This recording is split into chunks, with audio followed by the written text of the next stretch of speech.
Doctor, ese sería el tipo de disnea que es paroxística. Claro, es una disnea paroxística nocturna, ¿no? Se presenta en la noche, ¿sí? Esta disnea paroxística nocturna, ¿en qué patologías puede presentarse?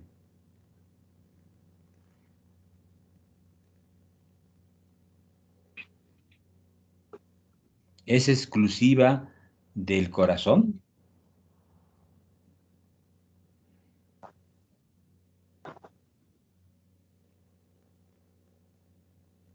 Se puede presentar en insuficiencia cardíaca izquierda, Ya, muy bien. Es una patología. ¿Otra patología?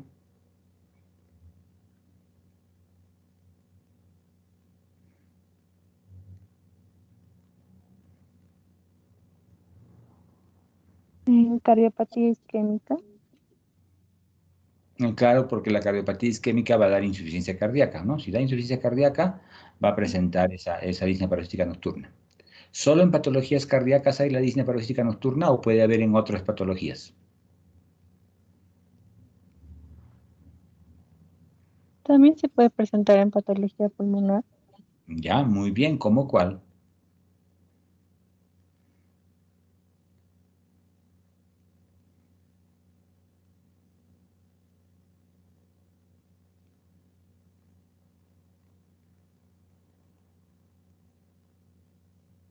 como en un derrame pleural.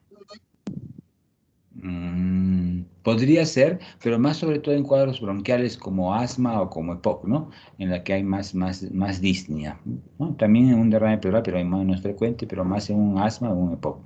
Entonces la disnea paroxística nocturna no es privilegio de la insuficiencia cardíaca, ¿ya? Muy bien. Entonces, ¿cuáles serían nuestros síntomas principales? El dolor de pecho opresivo que se presenta en el estrés, ¿Ya? las palpitaciones y la presencia de soplo cardíaco, ¿Y la sensación de falta de aire? sensación de falta de aire también Esto cuando se viene llama la disnea, doctor, por la eso. disnea. Entonces sería dolor de pecho, disnea y palpitaciones. Esto del soplo cardíaco es como una acotación que hacen, pero no nos refiere nada del soplo, ¿no? Solamente dice, en una evaluación encuentran un soplo cardíaco que es derivado al cardiólogo. Entonces, el soplo cardíaco lo vamos a ver mejor en el examen físico, ¿ya? Ok, Débora, gracias. Avanzamos entonces. Ah, aquí tenemos los antecedentes personales y fisiológicos. Paciente nacida de parto eutóxico, atención hospitalaria. Desarrollo psicomotriz aparentemente normal, recibió todas sus vacunas. Inicios de RS, 21 años, menarca a los 12 años. FUR 20 de septiembre de 2021, RC 5 sobre 30. Regular, escaso flujo vaginal. Usa DIU.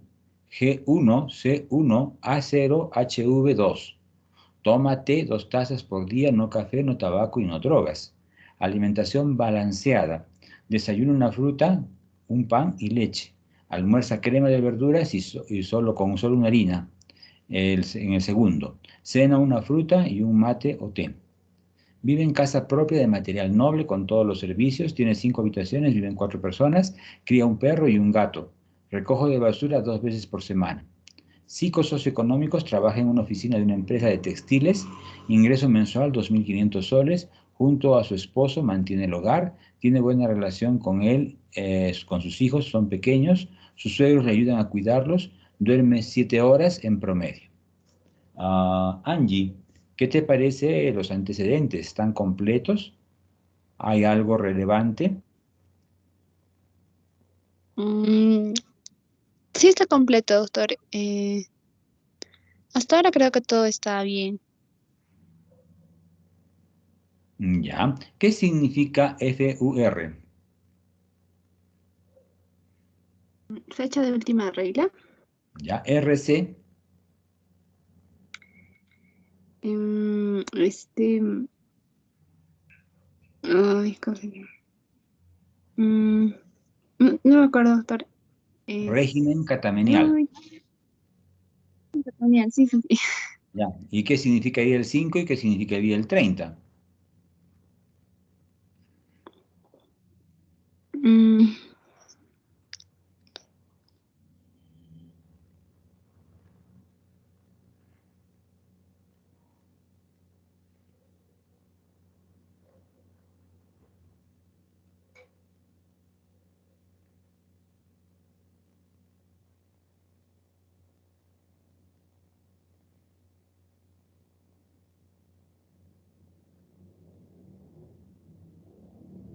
ya, no se escucha. Que el periodo le dura mm, mm, 30 días y son 5 días de regla que le viene.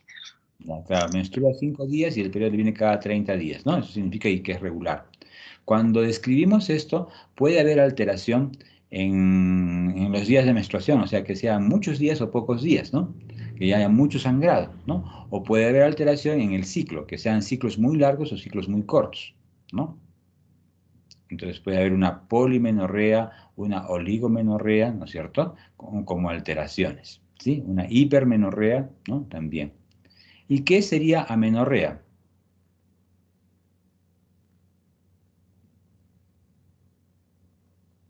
¿Qué significa el término amenorrea?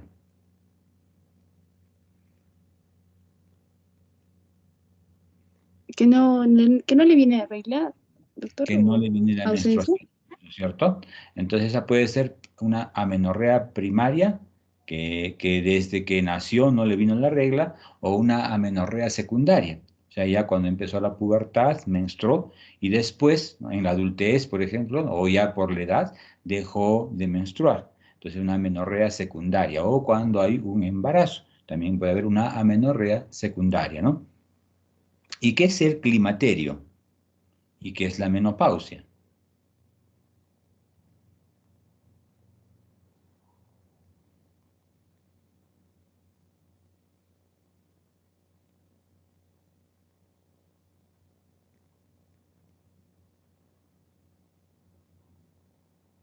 Doctor, el climaterio es un periodo de transición que se prolonga durante unos años antes y después de la menopausia.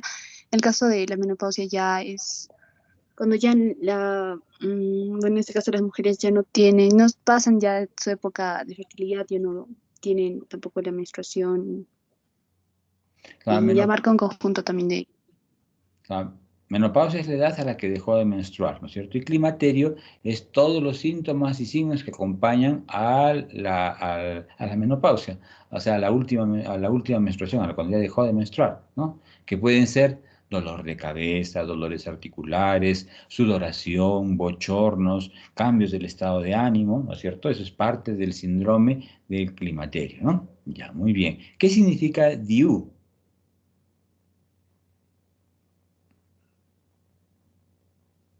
Es el dispositivo intrauterino, es un método anticonceptivo. Muy bien. Y G1, C1, A0, HV2. Gestaciones, número de gestaciones 2, cesáreas 1 y bueno, dónde está? Aborto 0 y número de hijos vivos 2. Ya, si ha habido una gestación, una cesárea y dos hijos vivos, ¿por qué sería? Porque si habría dos hijos, tendría que ser dos gestaciones. Pero acá es una gestación, una cesárea y dos hijos vivos.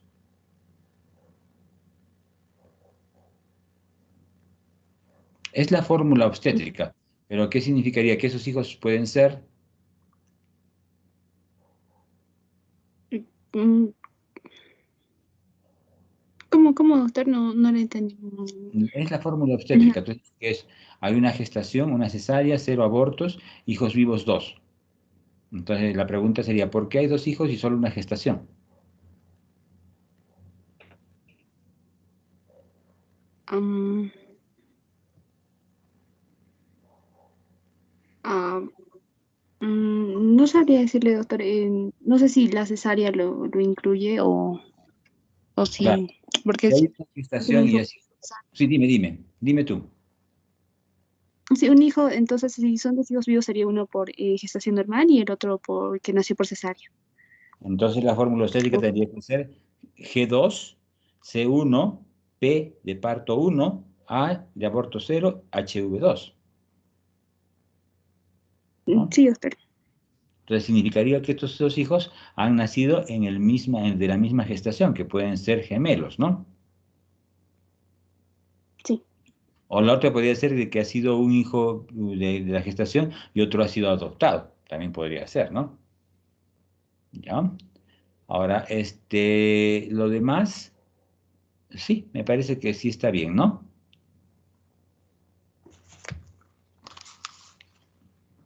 Sí, doctor. Muy bien, avanzamos. Tenemos los antecedentes patológicos. No refiere eruptivas en la infancia, niega enfermedades crónicas, alérgica a la penicilina, operada de vesícula hace 7 años. Familiares. Padre de 60 años es hipertenso, madre de 58 años es sana. Esposo de 40 años sano, hijos de 6 años, gemelos sanos. ¿Qué comentario de los antecedentes patológicos y familiares nos puedes hacer, Melissa? Bueno, creo que lo importante o lo relevante aquí es en sus antecedentes familiares, que su padre es hipertenso. ¿Ya?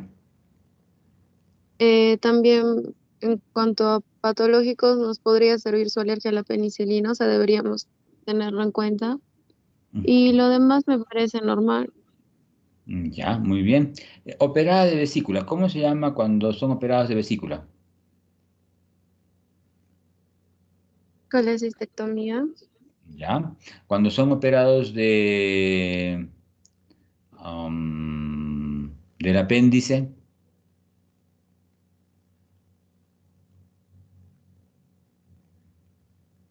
apendicectomía, Cuando son operados del riñón.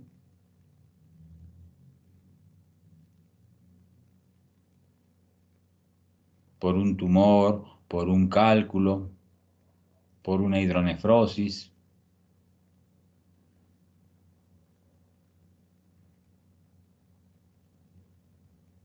nefrectomía, Nefrectomía total o parcial, muy bien. Cuando son operados de útero.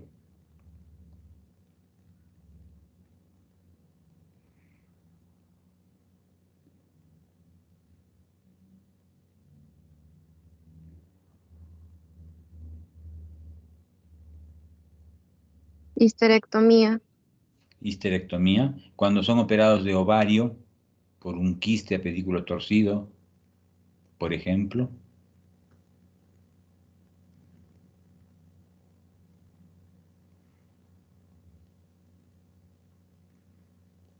oforectomía, Muy bien. Cuando son operados de las trompas de falopio, por una anticoncepción que hacen la ligadura de trompas, ahí no son extraídas, o por un embarazo ectópico que pueden sacar toda la trompa.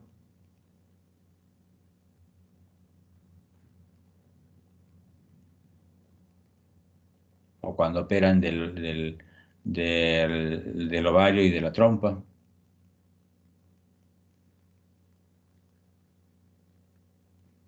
una ligadura, Ya, si es la ligadura no la sacan, es solamente que cortan y la ligan.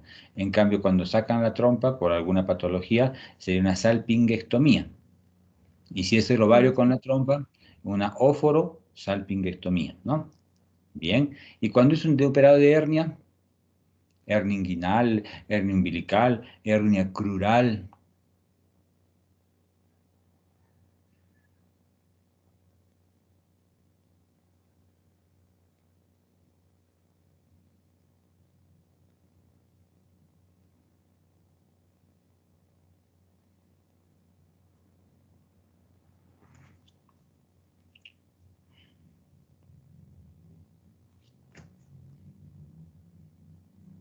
¿Cómo se llamaría?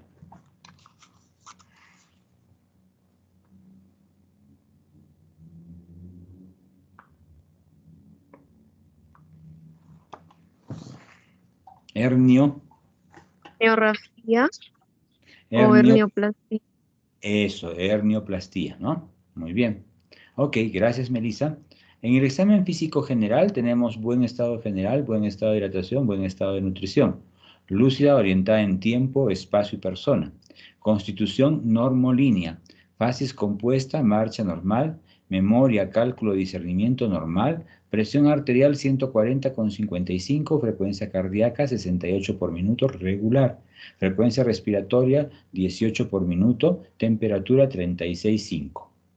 ¿Está completo el examen físico general, Stephanie? ¿Falta algún dato?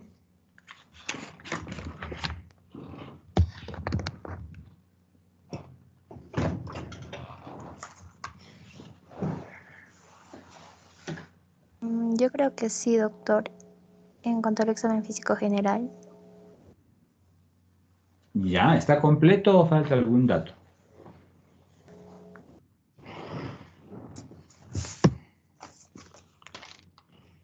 Yo creo que está completo, doctor. ¿Ya? ¿La constitución normolínea qué constitución tiene?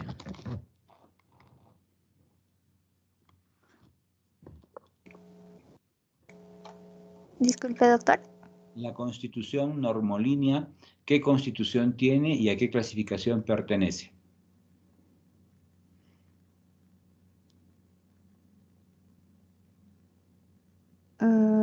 Pertenece a la clasificación de Di Giovanni.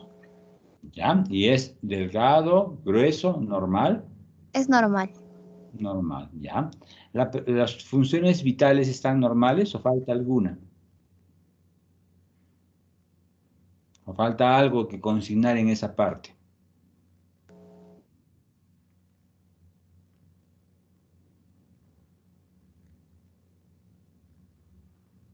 Existe la presión arterial, la frecuencia cardíaca, la frecuencia respiratoria, temperatura.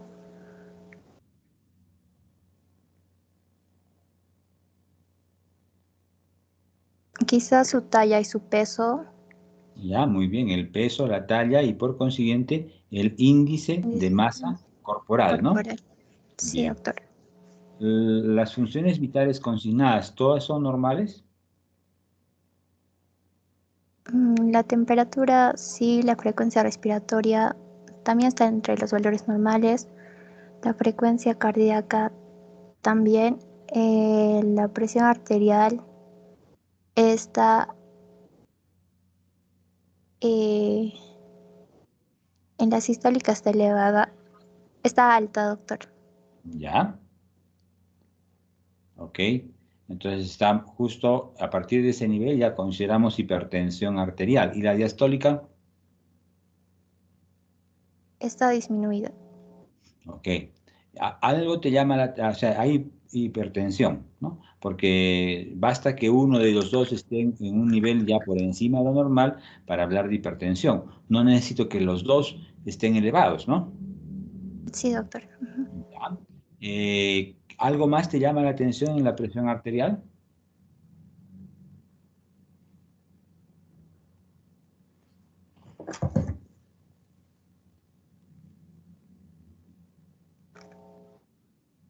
No solo eso, doctor, que la sistólica está elevada y la diastólica está disminuida. Ya. Que es Y casi, la diastólica es casi el doble de la sistólica. más del doble, ¿no? Ujú. Entonces hay una gran diferencial, ¿no? Tiene una gran diferencial esa presión arterial cuando ves la sistólica y la diastólica, ¿no? Ya. En cuanto a la presión arterial, ya hemos mencionado que tiene que ser 5 minutos después, que tiene que subirse 30 milímetros más después de desaparecer el pulso radial, que tiene que bajarse a 2 o 3 milímetros de mercurio o rayitas del tensiómetro por segundo. Si el paciente ha fumado o ha tomado café, ¿afectaría la presión arterial? Sí, doctor, la presión aumenta. ¿Ya? ¿Y qué es lo recomendable? Por ejemplo, si ha fumado o ha tomado café el paciente, ¿cuánto tiempo hay que esperar para poderle tomar la presión arterial?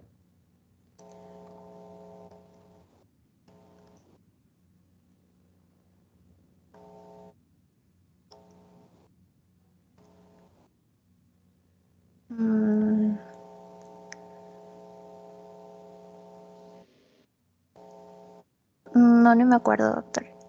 Ya. Lo que recomienda las guías o el 8º reporte de hipertensión arterial, que lo pueden ver en internet, lo pueden buscar, es 30 minutos. Esperar 30 minutos después de haber fumado o haber tomado café, ¿no? ¿Ya? Sí, sí, Ok. doctor. ¿Debo tomar la presión en el brazo derecho o en el brazo izquierdo? En el brazo izquierdo. ¿Por qué? ¿O es indistinto?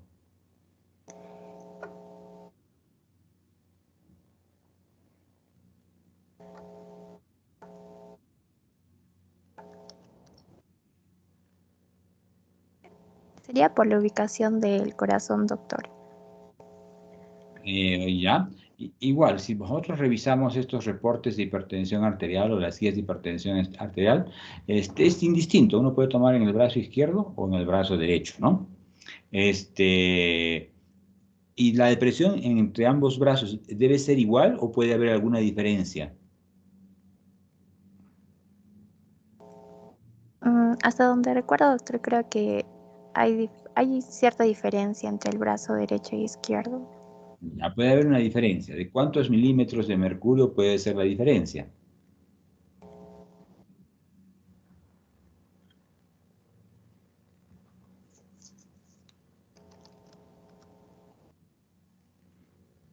Entre un brazo y otro brazo.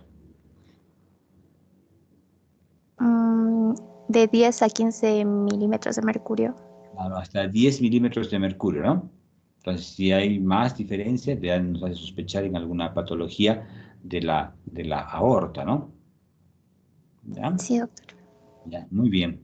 Ok, ¿qué más de la presión arterial? Ya hablamos de los ríos de Korokov. Sí, yo creo que eso sería por ahora. Muy bien, entonces los demás funciones vitales que consignadas están bien. Gracias, gracias. Avanzamos con el examen. Y tenemos aquí el examen de piel. Dice, piel tibia, turgor y elasticidad conservado, llene capilar menor de 2 segundos, TCSC normal, uñas en buen estado de higiene, signo de Quinqué positivo, cabello castaño, lacio de acuerdo a sexo, normocéfalo, mesaticéfalo, no exostosis. Párpados simétricos móviles, conjuntivas húmedas rosadas, escleras limpias, pupilas isocóricas normorreactivas, visión conservada. Normorrinea, no aleteo nasal, olfacción conservada. Pabellones auriculares bien implantados, ahí hay un error, conducto auditivo externo permeable. Audición conservada. Labios simétricos rosados húmedos. Lengua central húmeda, paladar normal, piezas dentarias en regular estado. Presencia de caries en la arcada dental superior, primer molar derecho. Faringe no congestiva, signo de Müller positivo. Cuello central corto y grueso, aumento del pulso carotidio visible a simple vista. Tórax simétrico, pulmones ampliación normal, VV normales, percusión sonoridad conservada, MV pasa bien, no ruidos agregados. Corazón se palpa choque de punta en el quinto espacio intercostal con línea medio clavicular. Se ausculta soplo diastólico 2/6 en foco aórtico. A ver, Vanessa, ¿qué comentario nos puedes hacer del examen físico que estamos presentando? Sí, doctor. Creo que en cuanto a la piel todo está bien. El llenado capilar también está bien, porque no debe ser mayor a 2 segundos. Bueno, el signo de Quinqué positivo nos dice que tiene una ritmicidad a nivel del lecho unguial, ¿no? Y eso se asocia a insuficiencia aórtica. ¿Ya? Está bien a nivel del normocéfalo, mesaticéfalo, a nivel de los ojos también. Los pabellones auriculares están bien implantados. Otro también sería importante destacar el signo de Müller, que es cuando la úvula tiene o sigue el ritmo de latido cardíaco. También es un signo de insuficiencia aórtica. ¿Ya? En el cuello no hay Bueno, así se observa, ¿no? El aumento del pulso carotidio, menciona que es visible a simple vista. Eso se llama Ingurgitación. ingurgitación yugular. No. No, porque la vena yugular es una y la carótida es otra. Una es venosa y otra es arterial.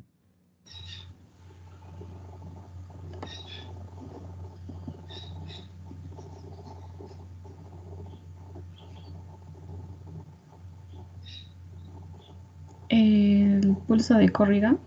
El pulso de Corrigan, muy bien. A nivel del tórax está todo normal también, vibraciones vocales normales, percusión de sonoridad conservada, murmullo vesicular pasan bien, no hay ruidos agregados.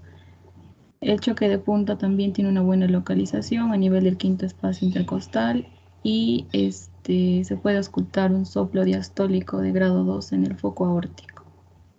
Ya. Y ese soplo diastólico de grado 2/6 en el foco aórtico, ¿en qué te hace pensar?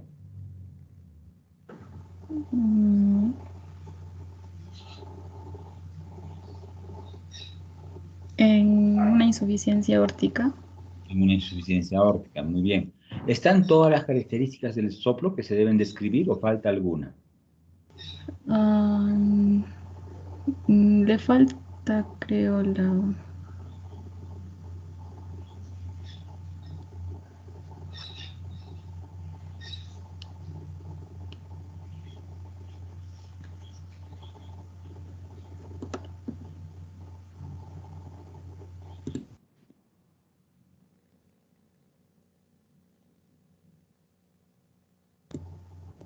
podría ser la irradiación ¿Ya? ¿Y a dónde se irradiarían? al ¿O a cuello. dónde debiera irradiarse? Al cuello, hacia las carótidas. Ya. Bueno, acuérdate de que los soplos que se irradian al cuello o a la axila, el del cuello son ambos soplos sistólicos. Entonces, el que se irradia al cuello es la estenosis aórtica. Y el que se irradia a la axila es la insuficiencia mitral. Más los soplos diastólicos, o sea, la insuficiencia aórtica o la estenosis mitral o estenosis tricuspidia, generalmente no se irradian, se quedan en su foco máximo de auscultación, ¿no? En el área mitral, en el foco aórtico. Sí, doctor. Entonces, no nos faltaría la irradiación. ¿Algo que más que nos falte? Del soplo. Mm,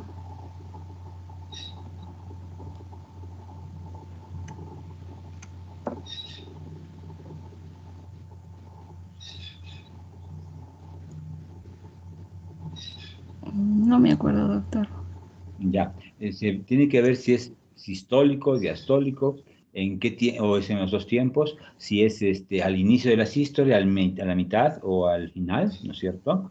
Entonces podría ser un protodiastólico, ¿no? Esta insuficiencia aórtica. Tiene que ver es el timbre y el tono, ¿no? Si es soplante, si es rudo, si es áspero, eso nos faltaría, ¿no? La irradiación en este caso no, porque estos soplos no se irradian, sino se quedan en el mismo foco, ¿sí? Muy bien. ¿Cómo evalúas el llene capilar? Le presionamos el dedo y observamos que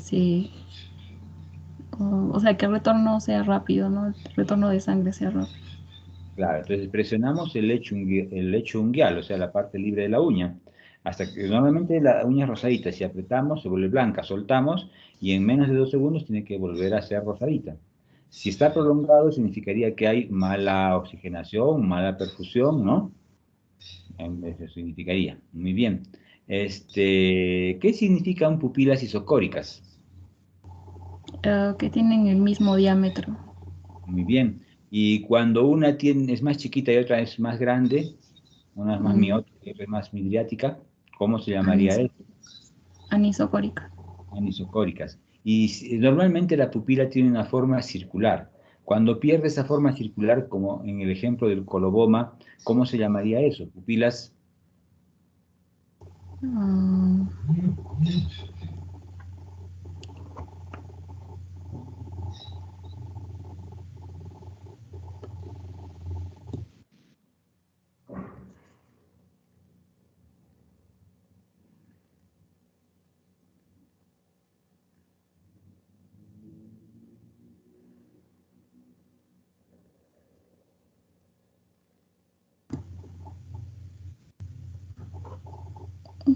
la forma, o sea, la forma de la pupila. Claro, cuando no tiene una forma circular. Lo normal es que tenga la forma circular, pero por ejemplo en el coloboma hay una escotadura, ¿no? Y pierde la forma circular.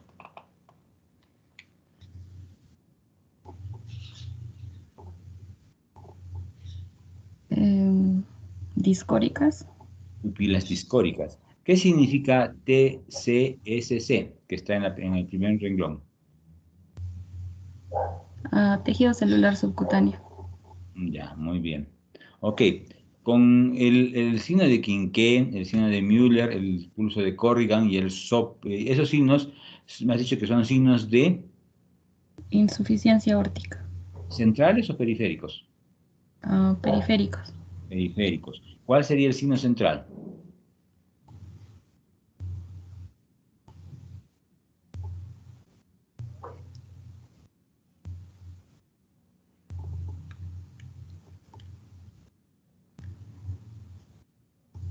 El soplo. El soplo, muy bien. ¿Y qué diagnóstico consignarías en este paciente, en esta paciente?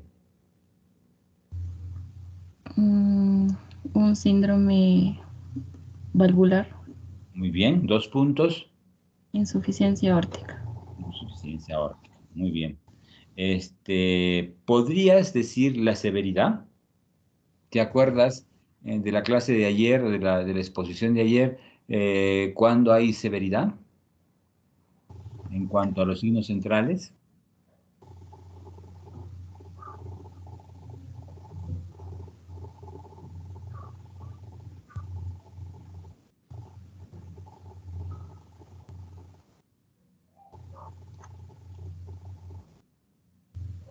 No me acuerdo, doctor.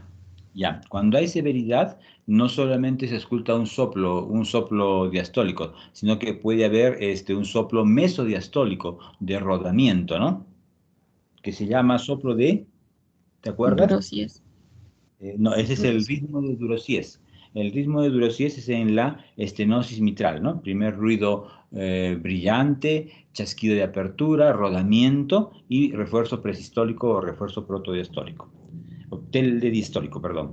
Pero en la insuficiencia aórtica puede haber un soplo solamente mesodiastólico de rodamiento, sin alteración del primer ruido, sin chasquido y sin refuerzo protosistólico o telediastólico. Que tiene otro El nombre, soplo de Austin Flynn. de Austin Flynn, que no tiene este paciente, entonces eso es de severidad. O también cuando aparece el soplo diastólico de la insuficiencia aórtica con un soplo eyectivo en la sístole, ¿no?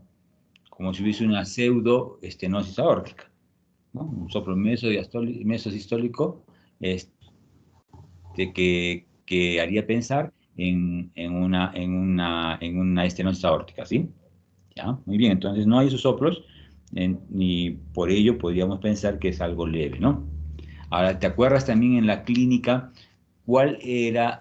No, en la clínica no estamos cogiendo con la triada. Acá no tiene la triada. Acá puede haber signos de insuficiencia cardíaca, puede haber disnea paroxística nocturna, puede haber dolor de pecho, pero en menor porcentaje. Muy bien. Ok, muchas gracias, Vanessa. Muy bien, ahora vamos a pasar a la segunda parte de la práctica, que vendría a ser la exposición. Hoy día expone el tercer grupo. El tema es insuficiencia cardíaca y estaría a cargo de Vanessa, Stephanie, Melissa y Angie. Mientras comparten su exposición, ¿alguna pregunta?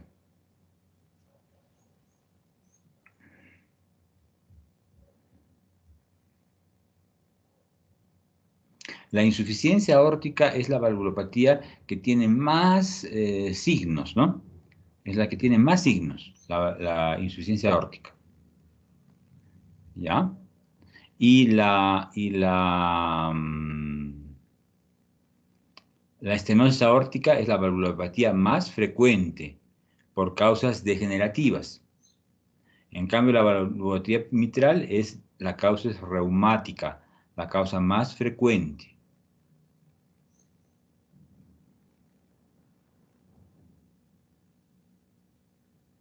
Muy bien.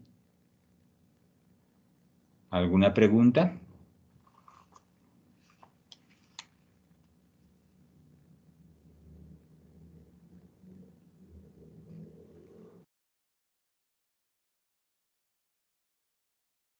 Ahí estamos viendo la presentación de hoy día.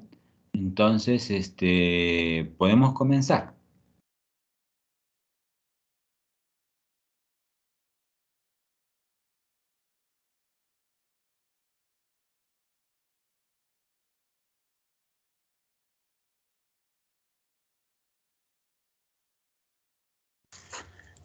Ya.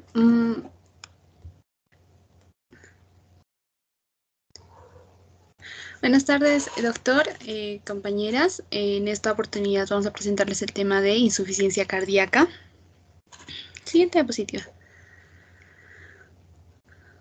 Ya, vamos a dar una pequeña definición de lo que significa insuficiencia cardíaca.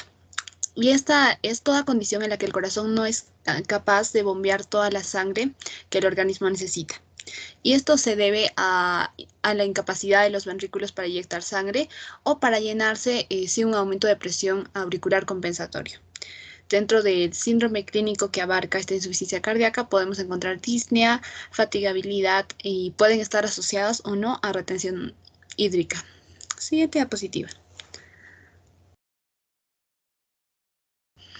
Hablando de la etiología de la insuficiencia cardíaca, vamos a mencionar algunos factores que aumentan el riesgo a desarrollar una insuficiencia cardíaca, dentro de los cuales los principales van a ser una enfermedad coronaria y la hipertensión arterial, pero también vamos a tener que, como otros factores, a los antecedentes de un infarto al miocardio, hipertrofia del ventrículo izquierdo, valvulopatías, diabetes, obesidad, tabaquismo, edad avanzada, alcoholismo y cardiopatías congénitas.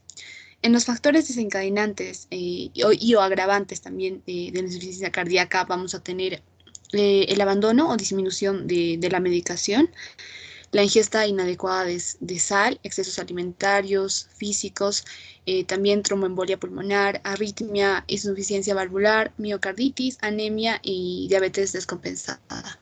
Siguiente diapositiva. Ya, ahora vamos a hablar acerca de la fisiopatología de la insuficiencia cardíaca. Esta puede darse debido a una alteración sistólica o de contractibilidad, como sería el caso de sobrecarga de trabajo, ya sea por aumento de presión o de volumen. En este caso tendríamos a la estenosis aórtica, insuficiencia aórtica y también la hipertensión arterial.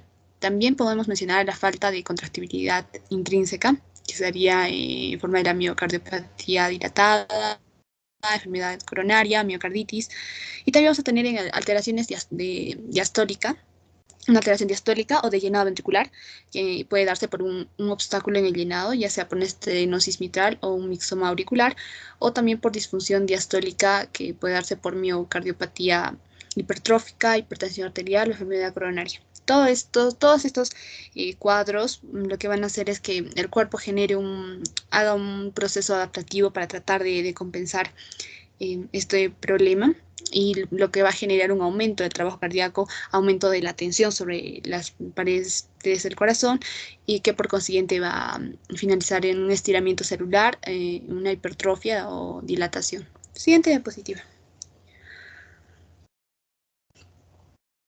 Ya, en este esquema voy a explicar un poquito más acerca de la fisiopatología. Como una de las principales causas de insuficiencia cardíaca vamos a tener a la cardiopatía isquémica, o también a varias cardiomiopatías. Estas van a generar una lesión miocárdica. Entonces, el corazón ya no va a tener la misma fuerza para bombear la sangre. Entonces, acá se va a generar el mecanismo de Frank Starling, que básicamente cuando más se distiende el músculo cardíaco durante el llenado, mayor es la fuerza contráctil. Entonces la sangre y obviamente va a ser mayor la fuerza con la que va a bombear la sangre hacia la aorta, va a haber un aumento de la presión de eyección. Entonces tiene que haber un mecanismo de compensación para que esta fuerza de contracción sea potente. Entonces, como el corazón cuando está con una insuficiencia cardíaca no puede mantener la presión arterial adecuada, va a disminuir el aporte de oxígeno hacia los tejidos. Entonces, todos los síntomas que estén relacionados con esta condición van a llamarse síntomas anterógrados. El resto de los tejidos van a responder buscando una compensación, y para ello se van a activar los sistemas neurohormonales y también de inflamación, ¿no? Que lo que buscan va a hacer es retener el sodio y el agua para mantener la presión arterial mediante los mecanismos de renina, angiotensina, aldosterona, que va a retener sodio dentro del espacio intravascular, y también va a aumentar la resistencia vascular periférica, por consiguiente aumentando la presión arterial. También vamos a tener la acción de la endotelina como un vasoconstrictor. En todos estos procesos lo que van a hacer es generar hipertrofia para mejorar la fuerza de contracción. Entonces, esta compensación es de forma momentánea, pero es un proceso irreversible, por lo que al generar hipertrofia se va a disminuir el tamaño de la cavidad cardíaca, haciendo que la sangre que entra en diástole va a ser menor. Entonces, inicialmente el corazón no podía de repente tener la fuerza para expulsar la sangre, pero ahora adicionalmente va a tener otro problema en el llenado, porque se disminuye la capacidad. También vamos a tener un aumento de la retención hidrosalina, que en los tejidos tratan de retener sodio y agua para garantizar la presión arterial, pero esto también va a tener un efecto adicional, que es el aumento de la precarga cardíaca. Más sangre va a llegar al corazón, por lo cual el corazón va a tener más trabajo, y lo cual va a generar más tráfico, y todos los síntomas que están relacionados con el aumento de precarga se van a llamar síntomas retrógrados. También vamos a tener de que todo este ciclo, porque en realidad después va a haber un aumento de la perfusión, aumento de la poscarga y obviamente un aumento de requerimiento de oxígeno, en lo que va a llevar a iniciar otra vez este ciclo vicioso. Cuando una persona está enferma del corazón, tiende a complicarse el cuadro en un intento de compensar esta situación, ¿no? Que llega a un punto en el que el corazón ya es insuficiente para cumplir sus funciones. El corazón se debilita con el tiempo, pero los pacientes de insuficiencia cardíaca, las causas de fallecimiento suelen estar relacionadas no necesariamente con esta de insuficiencia cardíaca, sino con otras patologías que requieren que el corazón esté bien, ¿no? Por ejemplo, un paciente que sufre de insuficiencia cardíaca podría llegar a fallecer si enfrenta un cuadro de neumonía, el cual requeriría oxígeno, pero al corazón, al no tener la potencia necesaria, no podría de repente enfrentar el cuadro. Siguiente diapositiva.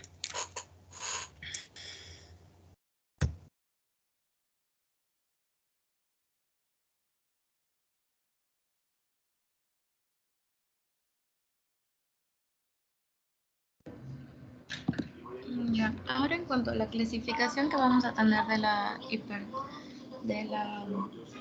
bueno, esta clasificación que yo tengo aquí de la insuficiencia cardíaca es según la Asociación Estadounidense de Cardiología y el Colegio Estadounidense de Cardiología. Ellos han realizado esta clasificación por estadios y, bueno, en esta han incluido a los pacientes que tienen un síndrome clínico de insuficiencia cardíaca, como los vamos a ver aquí en el estadio C y en el estadio D, y también incluye aquellos pacientes que si bien no tienen un síndrome clínico, van a tener un alto riesgo de desarrollar insuficiencia cardíaca. ya sea que no tengan, que como vamos a verlo aquí en el estadio A, o que sí tengan, como aquí, que ya lo voy a explicar, en el estadio B, o que sí tengan alteraciones estructurales cardíacas. Entonces, esto nos va a ayudar a nosotros como futuros médicos para actuar de acuerdo a una prevención y también actuar para un diagnóstico y un tratamiento temprano de insuficiencia cardíaca. Ahora, en este estadio A vamos a encontrar a pacientes con un alto riesgo de presentar insuficiencia cardíaca por presencia de condiciones que estén fuertemente asociadas al desarrollo de esta enfermedad.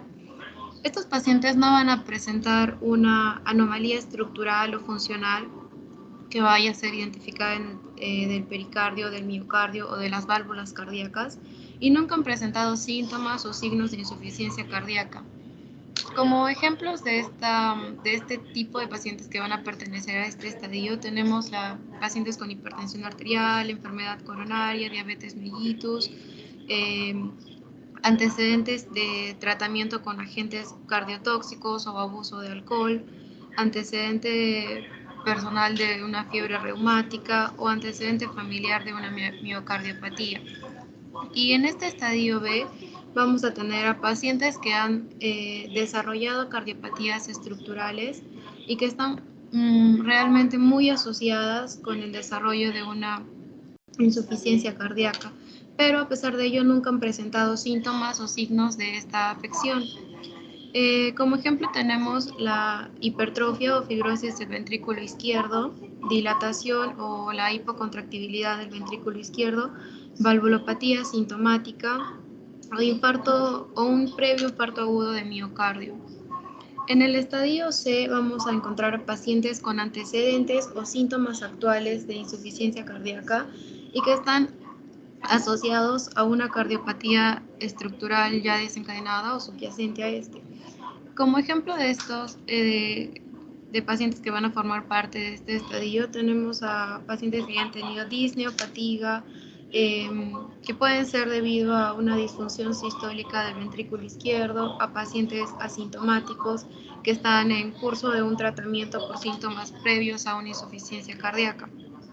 Y en el último, en el estadio D, aquí incluimos a los pacientes con una cardiopatía estructural avanzada y con síntomas graves de insuficiencia cardíaca. Cuando los pacientes están en reposo, a pesar de que ya tengan o estén en un tratamiento médico máximo y van a requerir algún tipo de intervención especial. Como parte de este grupo tenemos a los pacientes que son internados con frecuencia y a quienes no se les puede dar de alta con seguridad porque pueden volver a reingresar. También tenemos a los pacientes internados que están en espera de un trasplante, pacientes ambulatorios que requieren algún tipo de soporte intravenoso continuo para aliviar los síntomas o que requieran o necesiten algún tipo de soporte mecánico circulatorio. También incluimos a los pacientes que se encuentran en una internación crónica para el tratamiento de esta insuficiencia cardíaca. Ahora también vamos a tener los tipos y formas clínicas en las que se va a presentar la insuficiencia cardíaca. Primero tenemos la insuficiencia cardíaca aguda y la grave. En la insuficiencia cardíaca aguda va a ser aquella que se caracteriza por una disnea cardiogénica aguda y que va a tener signos de congestión pulmonar, que dentro de estos signos vamos a incluir el edema agudo del pulmón y también podríamos ampliar el término de esta insuficiencia cardíaca aguda y llegar al shock cardiogénico, que es un síndrome caracterizado por hipotensión, oliguria y frialdad periférica. Y la insuficiencia cardíaca grave va a ser aquella definida o la vamos a definir como un síndrome clínico que va a comprender la disnea y la fatigabilidad y puede estar asociada o no a retención hídrica. Esta se va a dar por una incapacidad de los ventrículos para inyectar la sangre que es necesaria para el metabolismo tisular o para llenarse sin un aumento compensatorio de la presión auricular cuando se está en reposo o cuando hay en alguna actividad de esfuerzo. Y bueno, este tipo de insuficiencia cardíaca puede presentar, o suele, es común que presente exacerbaciones agudas, o sea, de este de aquí. Ya. Ahora también tenemos esta clasificación que es de la New Heart Association, pero esta va solo a los síntomas de la insuficiencia cardíaca. O sea, esta clasificación que estoy mostrando aquí de leve, moderada o grave hace referencia a los síntomas y pero no al pronóstico de la enfermedad. Aquí tenemos a la clase 1, a la clase 1, que son los pacientes sin limitaciones, donde la actividad física habitual no va a causar fatiga, disnea o palpitaciones. Entonces, estamos hablando de un paciente normal o con una disfunción asintomática del ventrículo izquierdo. En esta de aquí, en la clase 2, hay una leve limitación de la actividad física y estos pacientes se encuentran cómodos en reposo. Y las actividades habituales les va a provocar fatiga, palpitaciones, disnea o angina. Y aquí ya estaríamos hablando de una insuficiencia cardíaca levemente sintomática.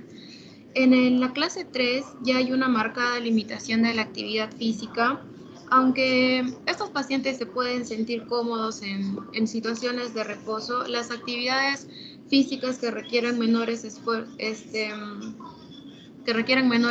que las habituales, por ejemplo, pueden provocarles síntomas y aquí ya estaríamos hablando de una insuficiencia cardíaca moderadamente sintomática.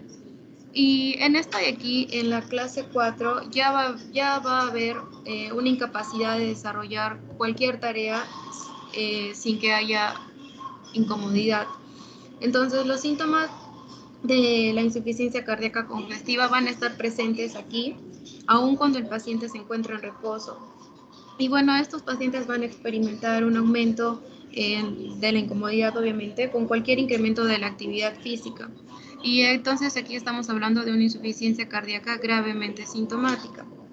Ahora también tenemos, bueno, esta de aquí, insuficiencia cardíaca leve, moderada y grave, es del cuadro anterior, ya lo describimos. Y también podemos clasificarla en insuficiencia cardíaca sistólica y diastólica. Bueno, la insuficiencia cardíaca sistólica va a ser aquella donde vamos a atribuir nosotros o se va a deber a una disminución de la contractibilidad del ventrículo izquierdo. Y la insuficiencia cardíaca diastólica es aquella en la que la contractibilidad del ventrículo izquierdo va a ser normal o puede ser también casi normal y en la que va a haber evidencia del aumento de la presión del llenado del ventrículo izquierdo en reposo o en situaciones de esfuerzo. También puede ser esta insuficiencia cardíaca derecha o izquierda, y la insuficiencia cardíaca izquierda va a ser aquella en donde haya predominio de los síntomas de congestión sistémica, como por ejemplo disnea y fatiga. Y la insuficiencia cardíaca derecha es aquella en donde va a haber un predominio de signos de congestión venosa, como van a ser los edemas. También podemos clasificarla en insuficiencia cardíaca con bajo o alto volumen minuto. Y bueno, en sí la insuficiencia cardíaca va a presentar siempre un volumen minuto bajo con esto respecto a los requerimientos metabólicos del organismo, pero va a haber circunstancias en las que el volumen minuto va a estar aumentado respecto a lo habitual o lo normal, aunque no va a llegar a los requerimientos. Y esto va a ser en caso de, por ejemplo, anemia, de esta enfermedad de beriberi, de fístulas arteriovenosas, de hipertiroidismo, la enfermedad de Paget, cirrosis, psoriasis generalizada y otras más, una lista más. Y también puede ser la insuficiencia cardíaca retrógrada y anterógrada. Y bueno, la insuficiencia cardíaca retrógrada va a ser aquella en la que los síntomas y los signos van a ser atribuidos a una congestión sistémica, o sea, va a haber disnea, fatigabilidad, o también puede ser atribuido a una congestión venosa, y donde va a haber edemas. Y la insuficiencia cardíaca anterograda va a ser aquella en donde los síntomas van a ser atribuidos a falta de una perfusión. Entonces va a haber hipotensión, oliguria y frialdad periférica. Y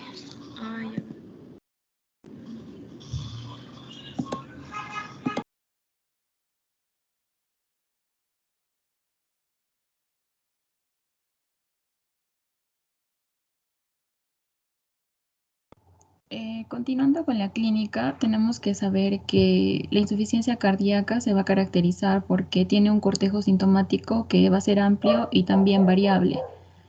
Entonces, vamos a tener algunos síntomas que van a ser considerados típicos o específicos y otros que van a ser considerados menos específicos. Y bueno, en este caso, los síntomas típicos o los específicos son los que nos van a orientar a un mejor diagnóstico, ¿no? Ahora, en la anamnesis es importante tener en cuenta que la disnea de esfuerzo va a ser el síntoma más sensible y la disnea paroxística nocturna va a ser el más específico.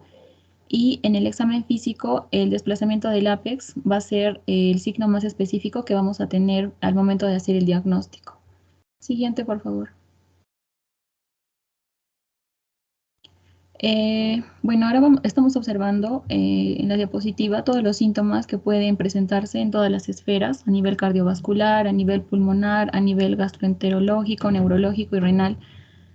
A nivel cardiovascular tenemos que tener importancia sobre todo con la angina de pecho, con la fatiga, con las palpitaciones. A nivel pulmonar con las disneas, ya sea la ortopnea, la disnea paroxística nocturna, la disnea de esfuerzo. Y bueno, eso sería, ¿no? Siguiente, por favor.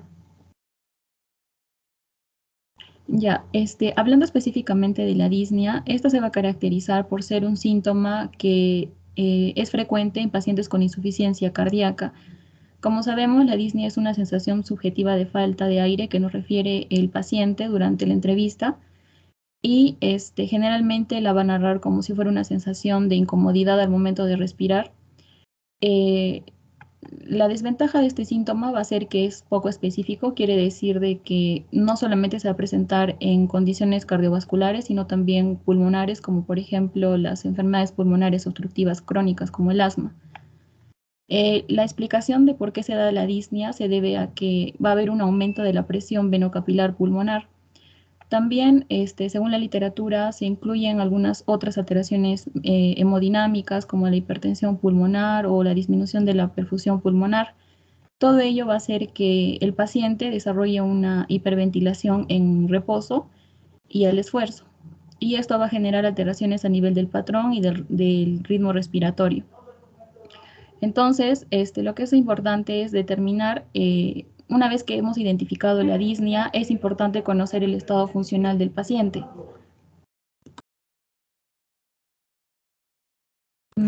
Y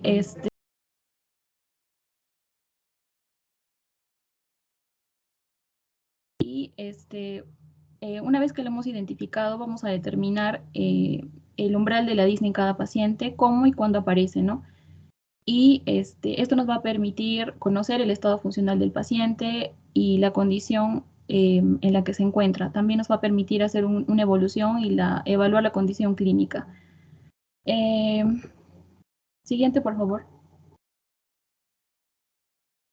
Ya, bueno, en este cuadro tenemos una clasificación que hizo la Asociación Americana de Corazón de Nueva York, que clasifica la disnea de acuerdo a la gravedad, ¿no? Según la actividad física que pueda realizar el paciente. Puede clasificarse en 4 clases. Si no tiene ningún tipo de limitación al momento de hacer algún tipo de actividad, es de clase 1. Si tiene una leve limitación, va a ser de clase 2. Si tiene una marcada limitación, va a ser de clase 3. Y si tiene o no puede realizar ningún tipo de actividad física sin sentir algún tipo de molestia, va a ser de clase 4. Retrocede, por favor. Gracias. Bueno, ahora, en el caso de la disnea paroxística nocturna, es un término que utilizamos para describir la experiencia que tienen los pacientes de despertarse repentinamente durante la noche por un ataque severo de falta de aire, ¿no? Estos se despiertan con una sensación de ahogo y tos. Esto lo que va a hacer es que obliga a los pacientes a que se sienten en el borde de la cama y que algunos incluso intentan parar o tratar de caminarse o de abrir la ventana para poder respirar. Estos pacientes se sienten asfixiados o pueden también sentir una sensación de agua. Entonces, los síntomas generalmente en ellos van a mejorar después de minutos. La ortopnia es otro síntoma que pueden presentar los pacientes, que es una disnea que ocurre en posición de decúbito y que va a implicar un mayor grado de congestión pulmonar. Lo que sucede es que al disminuir la cantidad de sangre en el reservorio venoso de los miembros inferiores, el volumen sanguíneo a nivel intratorácico va a aumentar, por lo que esta ortopnia va a desaparecer rápidamente cuando el paciente se incorpora de nuevo, es decir, cuando el paciente adopta una posición erguida. Para sentirse mejor, estos pacientes suelen utilizar varias almohadas y se puede valorar la gravedad de acuerdo a la cantidad de almohadas que utilizan, ¿no? Por eso es importante hacerle las preguntas durante la entrevista. Siguiente, por favor.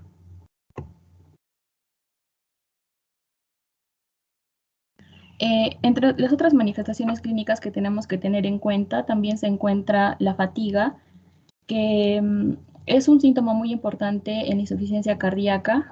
El cansancio de estos pacientes es bastante fácil y la debilidad muscular que van a presentar se va a dar como consecuencia de la disminución anterógrada del gasto cardíaco. Esto va a hacer que disminuya la perfusión a nivel de los músculos y que por ello sientan esta debilidad. A medida que va avanzando la enfermedad, el paciente también se puede volver asténico, adinámico y la somnolencia en estos pacientes también es muy frecuente. En el caso de la oliguria y de la nicturia, a medida que también avanza, que la función cardíaca se deteriora, el flujo sanguíneo renal va a disminuir. Esto se produce debido al bajo gasto cardíaco que tienen estos pacientes. Entonces se va a producir lo que se conoce como la hipoperfusión renal, que va a activar al sistema de renina, angiotensina y aldosterona, que a su vez va a aumentar la cantidad, aumenta la retención de sodio y agua y el tono vascular renal. O sea, en palabras simples, lo que pasa es que va a haber una disminución de la perfusión renal y esto va a ocasionar la oliguria, que va a ser, que es más severa en horas de actividad, ya que el gasto cardíaco se redistribuye de mejor manera, ¿no? a los órganos más activos. Y durante las horas de reposo, la producción de orina va a aumentar mientras que el paciente duerme. Entonces, se va a ocasionar la nicturia. Y en casos severos, algunos pacientes pueden llegar incluso a una insuficiencia renal. Siguiente, por favor.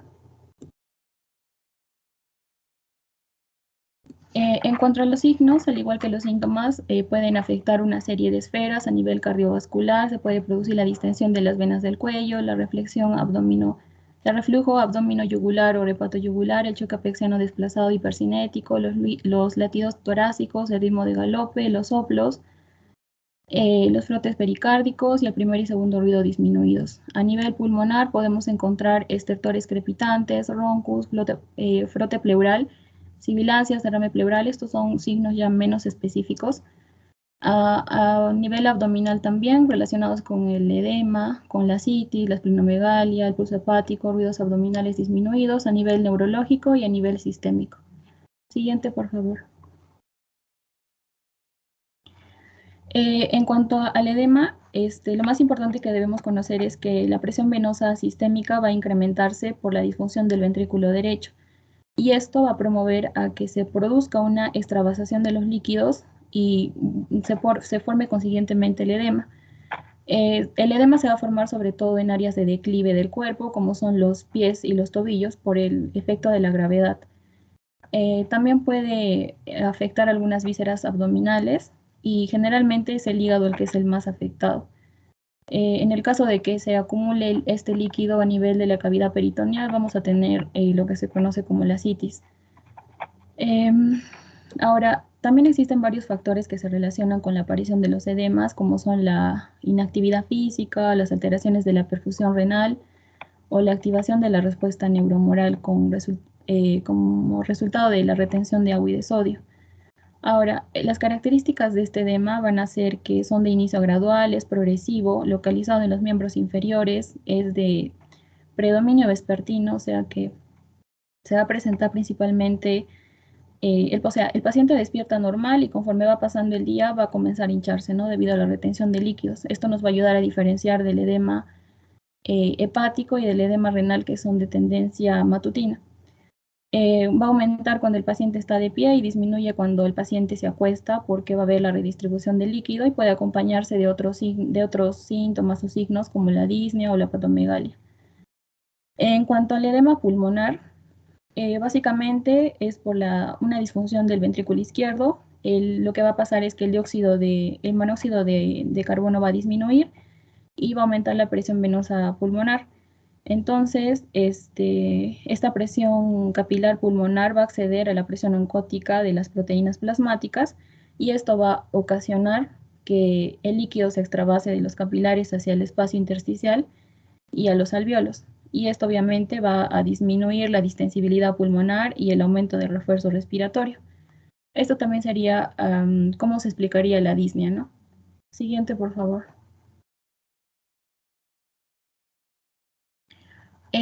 Entre otros signos que tenemos, también podemos encontrar la ingurgitación yugular, como se puede ver en la imagen.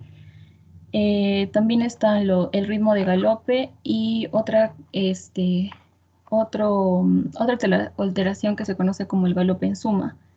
Y el choque de punta en cúpula de Barr, que es propia de la insuficiencia aórtica, pero que también puede ser un signo muy importante a nivel de la insuficiencia cardíaca. Creo que no se puede escuchar.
Ya, lo que hemos escuchado es el galope por el tercer ruido cardíaco, que puede encontrarse como un signo de disfunción ventricular y con sobrecarga de volumen.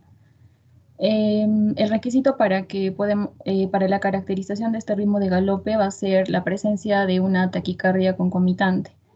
Y en el caso de que exista un cuarto ruido cardíaco, se debe pensar de un aumento en la presión de fin de diástole. Y en pacientes con insuficiencia cardíaca descompensada podemos encontrar ambos componentes, que en ese caso se describe como galope en suma, que se escucharía así.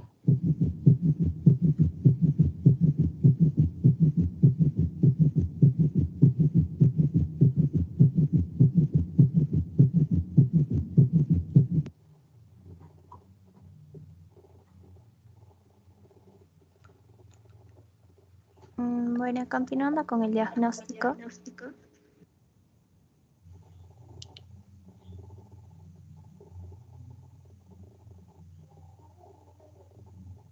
Continuando con el diagnóstico, vamos a ver que este va a ser netamente clínico, ya que es un síndrome y, bueno, los síntomas y los signos van a identificar este cuadro. Como vemos, van a estar presentes los criterios de Framingham, que nos van a ayudar a hacer el diagnóstico de la insuficiencia cardíaca. Podemos ver que tenemos criterios mayores y criterios menores. En cuanto a los criterios mayores, están la disnea paroxística nocturna, la ingurgitación yugular, estertores, cardiomegalia, edema agudo de pulmón, el tercer tono o ruido, que acabamos de escucharlo, reflujo hepatoyugular, pérdida superior a 4,5 kilos de peso cuando ya se le está dando el tratamiento. Y en cuanto a los criterios menores, tenemos el edema de miembros inferiores, la tos nocturna, disnea de esfuerzo, hepatomegalia, derrame pleural, capacidad vital menor a 1/3 de la prevista, taquicardia mayor a 120 latidos por minuto. Y bueno, para el diagnóstico de la insuficiencia cardíaca nos dicen que tenemos que tener en cuenta 2 criterios mayores de estos criterios de Framingham o un criterio mayor y 2 menores. En algunos casos, en alguna bibliografía también dice que 3 criterios menores, pero es mejor tomar en cuenta estos 2 criterios mayores o un criterio mayor y 2 menores. Para ello vamos a ver que como es netamente clínico, tenemos que tener muy en cuenta cómo vamos a abordar la anamnesis, tener mucho en cuenta algunos aspectos del examen físico y algunos exámenes complementarios que se recomienda. Siguiente, por favor. En cuanto a la anamnesis, como anteriormente ya lo he mencionado, hay síntomas cardiovasculares, pulmonares, en casi todos en varios sistemas. Y es importante tener en cuenta aquí 2, la disnea de esfuerzo y la disnea paroxística nocturna, ya que para el diagnóstico de la insuficiencia cardíaca, la disnea de esfuerzo se ha visto con una sensibilidad de 100%, y en la disnea paroxística nocturna una especificidad del 80%.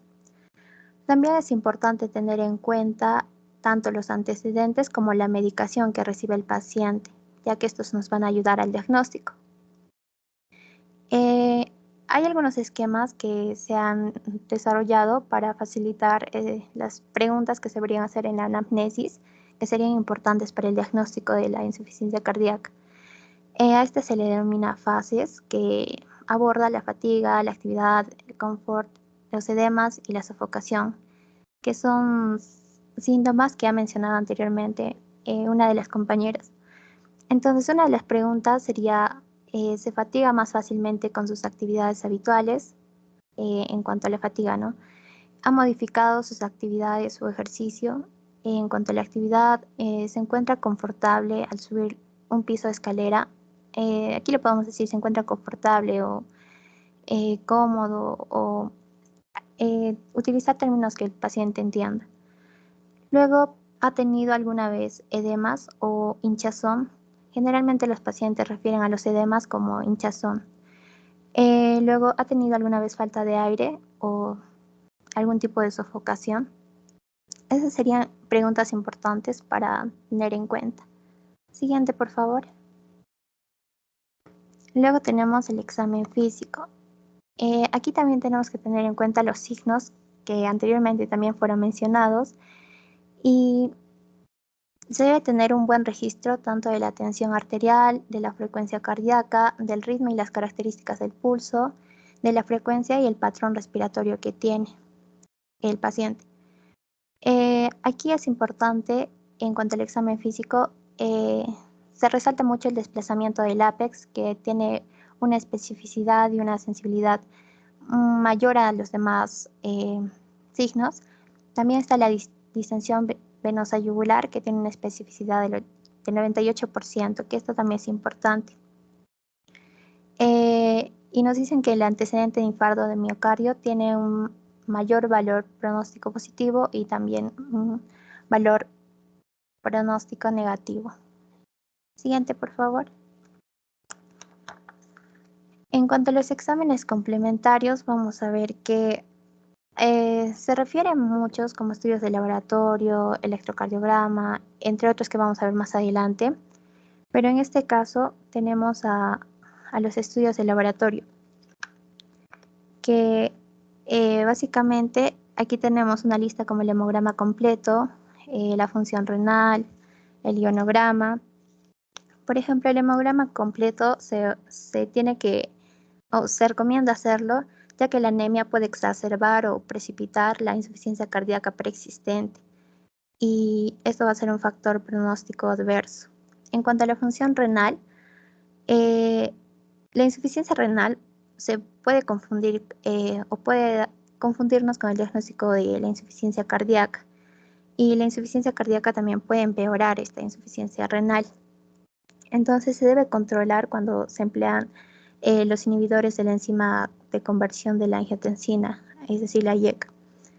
En cuanto al ionograma, se tiene que tener en cuenta la hipopotasemia, que es común con los diuréticos y puede promover la toxicidad de la dioxina. En cuanto a la potasemia se debe monitorizar cuando se trata con inhibidores de la aldosterona. En cuanto a la hiponatremia, esta se puede deber a diuréticos o a la insuficiencia cardíaca terminal. También esta hiponatremia es frecuentemente dilucional y está presente en la insuficiencia cardíaca descompensada.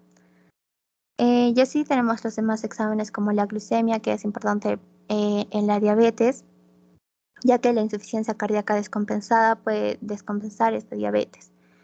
Y otros exámenes que se pueden realizar como la albúmina, las hormonas tiroideas, el colesterol. Las hormonas tiroideas porque se puede presentar en taquiarritmias. El colesterol en enfermedad coronaria isquémica, los péptidos natriuréticos, se da sobre todo cuando hay una duda en el diagnóstico de la insuficiencia cardíaca. Diferentes enzimas cardíacas y troponina, determinaciones especiales en ferritina y saturación de transferina, en la serología de Chagas, porque esto se puede dar en miocardiopatía no isquémica y sobre todo en pacientes que se encuentran en zonas endémicas de esta.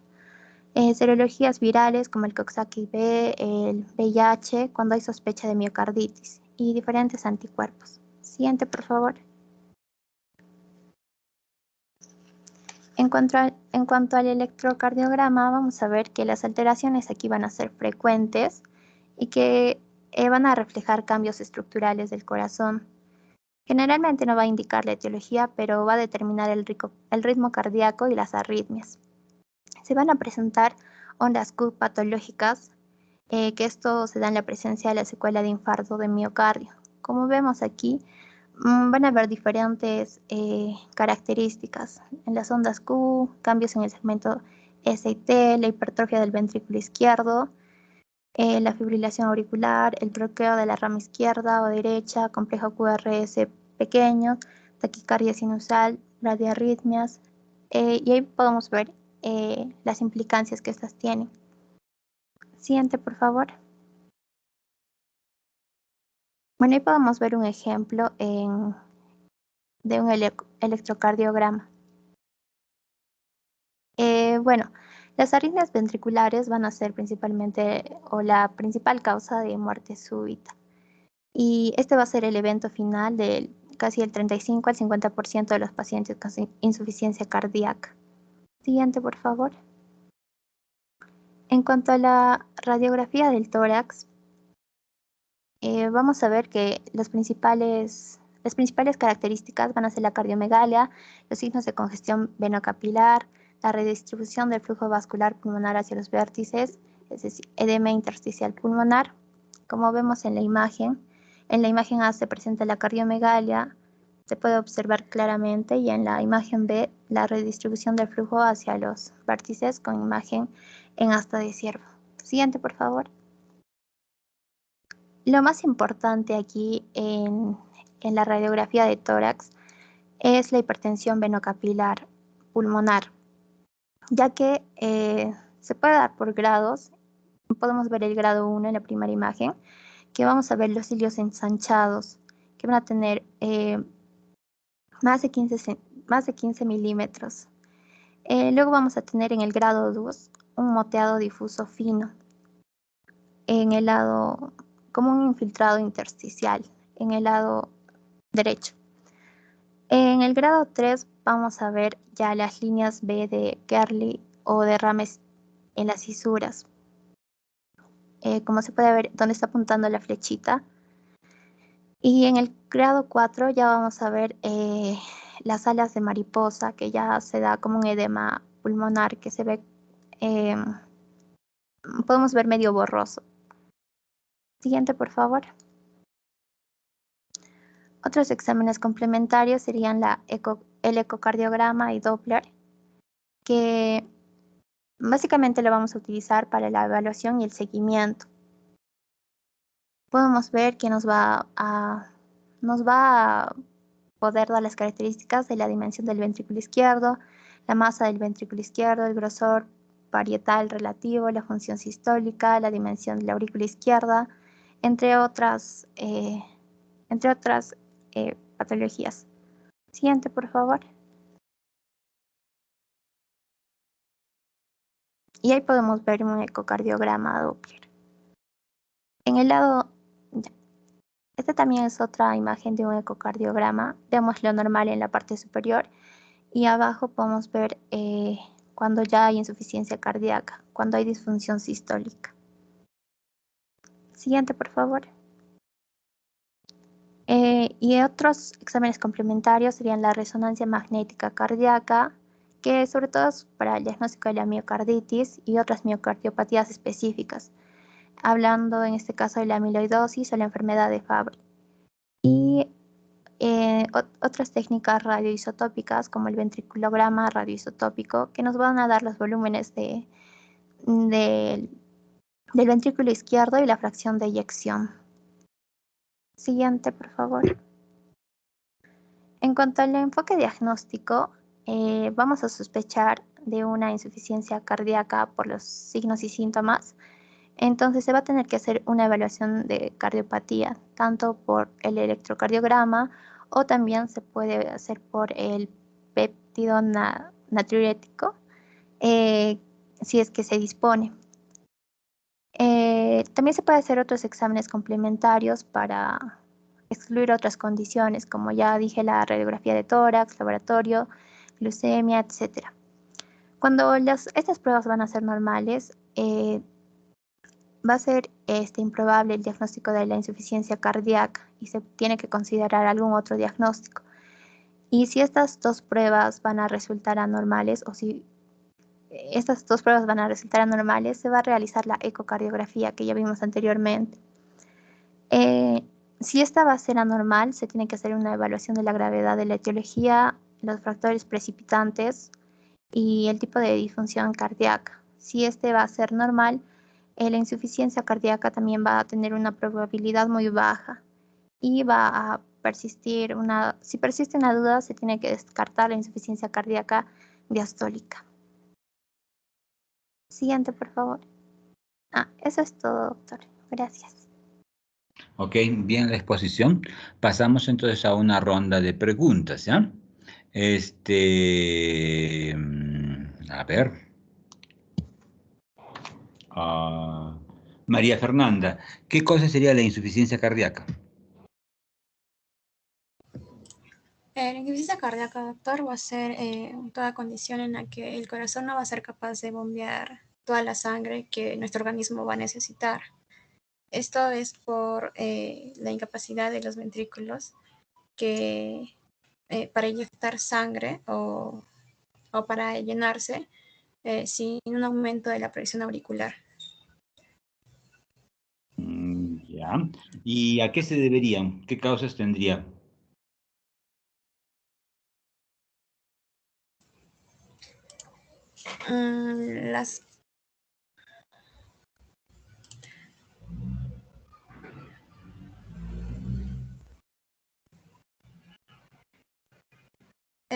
Sería, doctor, puede ser por una ingesta inadecuada de sal, excesos alimenticios, físicos, como ejercicio. A ver, si yo tengo hipertensión arterial, ¿puedo desarrollar insuficiencia cardíaca? Sí, doctor. ¿Ya? Si yo tengo un infarto del miocardio, ¿puedo desarrollar insuficiencia cardíaca? Sí, también. ¿Ya? Esas son las causas más frecuentes. Y si yo tengo una valvulopatía, también puedo desarrollar una insuficiencia cardíaca, ¿no? Ahora, hay otras patologías, por ejemplo, una miocarditis o una miocardiopatía dilatada, que también puede ser causa de insuficiencia cardíaca. Entonces, la insuficiencia cardíaca es la falla del corazón de poder bombear, como te he dicho, la sangre, debido a una enfermedad subyacente, ¿no? Tiene que haber una enfermedad subyacente que está ocasionando esta insuficiencia cardíaca, ¿ya? Muy bien, María Fernanda. ¿Cómo clasificas la insuficiencia cardíaca, Catherine? La clasificación según la AJA, Hay doctor. varias clasificaciones, ¿no es cierto? Sí, la de clase 1 que es... ¿Cuáles conoces tú? Disculpen. ¿Cuál conoces? ¿Cuáles conoces? Porque hay varias clasificaciones. Ya. La primera es donde el paciente presenta un riesgo de insuficiencia cardíaca, pero no tiene, sin anomalía estructural o funcional y no presenta ni signos ni síntomas. La segunda es paciente con cardiopatías asociadas a insuficiencia cardíaca sin signos o síntomas. La tercera, pacientes con antecedentes o síntomas asociados a insuficiencia cardíaca. Y la cuarta, paciente con cardiopatía estructural avanzada y síntomas graves de insuficiencia cardíaca. Ya, es una clasificación. ¿Conoces otra? ¿O desde el punto de vista clínico?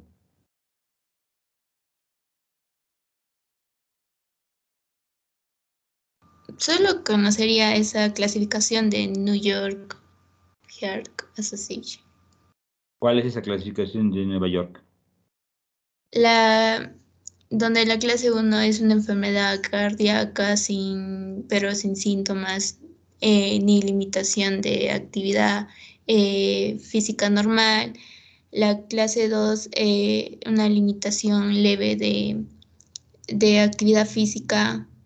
En la clase 3 hay una limitación más marcada de actividad física, incluso si es una actividad física menor, lo que provoca fatiga, disnea. Y la cuarta es una incapacidad para llevar a cabo cualquier actividad física. Muy bien. Entonces, la clasificación funcional de la insuficiencia cardíaca. Cuando nosotros hacemos un diagnóstico de insuficiencia cardíaca, no solo ponemos insuficiencia cardíaca derecha, insuficiencia cardíaca izquierda, insuficiencia cardíaca congestiva, que vendría a equivaler a la global derecha-izquierda, sino que tenemos que poner el grado funcional que tú has mencionado. Entonces, ponemos insuficiencia cardíaca congestiva. Entonces, grado funcional GF 1, 2, 3 y 4, ¿no? Entonces ya nos da la severidad de esa insuficiencia cardíaca, ¿no? Bien, Catherine. Este, mm, perdón. Y Winnie, ¿conoces alguna otra clasificación de la insuficiencia cardíaca? Por ejemplo, en la insuficiencia cardíaca medimos el gasto cardíaco, el volumen minuto, medimos la precarga, la poscarga, ¿no?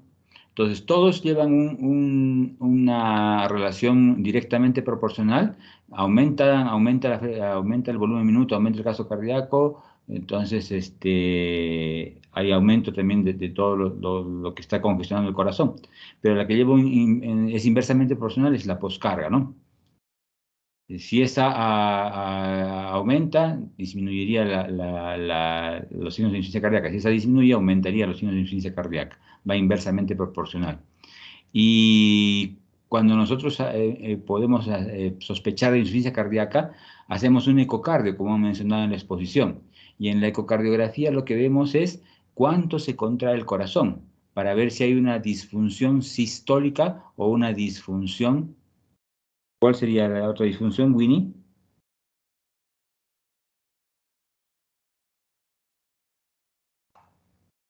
Puede haber una disfunción sistólica. diastólica. O diastólica, ¿no es cierto? Entonces, ¿cómo diferencio eso? Una disfunción sistólica de una diastólica.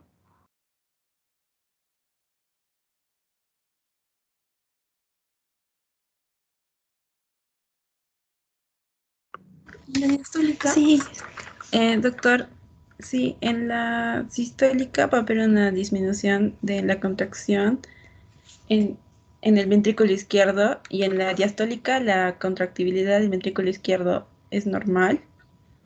Hay aumento de presión en el llenado, en el ventrículo izquierdo en reposo. Ya, muy bien. Entonces ahí lo que hacemos es medir la fracción de eyección en la ecocardiografía. Si una fracción de eyección está en menos del 45 al 50%, entonces implica que hay un fallo en la función contráctil del corazón, con una fracción de eyección disminuida. Entonces yo digo que tiene el paciente una insuficiencia cardíaca de tipo sistólico. Y si fuese una alteración funcional diastólica del ventrículo, por una alteración de relajación o la distensibilidad con fracción de eyección normal o conservada, yo digo que es una insuficiencia cardíaca diastólica, ¿no es cierto? En la disfunción sistólica, lo que vamos a encontrar entonces es la disminución de la bomba del corazón, y se ausculta un S3, va asociado a un S3. La etiología aquí es una cardiomiopatía dilatada, una cardiopatía isquémica, una hipertensión o valvulopatías. En la disfunción diastólica hay un trastorno de la relajación. Aquí se ausculta más un S4, un cuarto ruido.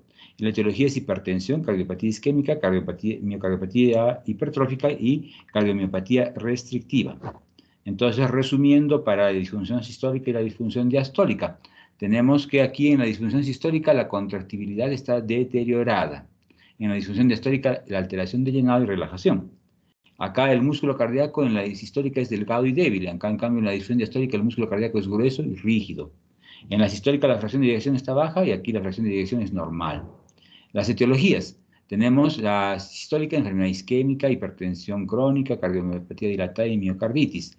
En cambio, en la disfunción diastólica tenemos hipertensión con hipertrofia del ventrículo izquierdo, cardiomiopatía restrictiva o hipertrófica, fibrosis, amiloidosis, sarcoidosis, pericarditis constitutiva o hemocromatosis, que son enfermedades secundarias, o enfermedades valvulares y del envejecimiento. A recordar que en la disfunción sistólica se acompaña a un galope ventricular S3 y la disfunción diastólica se acompaña a un galope auricular S4, ¿no? Ya, muy bien, Winnie. A ver, vamos ahora a recordar. También hay otra clasificación que puede ser. Yo en la exposición he visto que han hecho insuficiencia cardíaca aguda e insuficiencia cardíaca grave. Me pareciera que es insuficiencia cardíaca aguda e insuficiencia cardíaca crónica.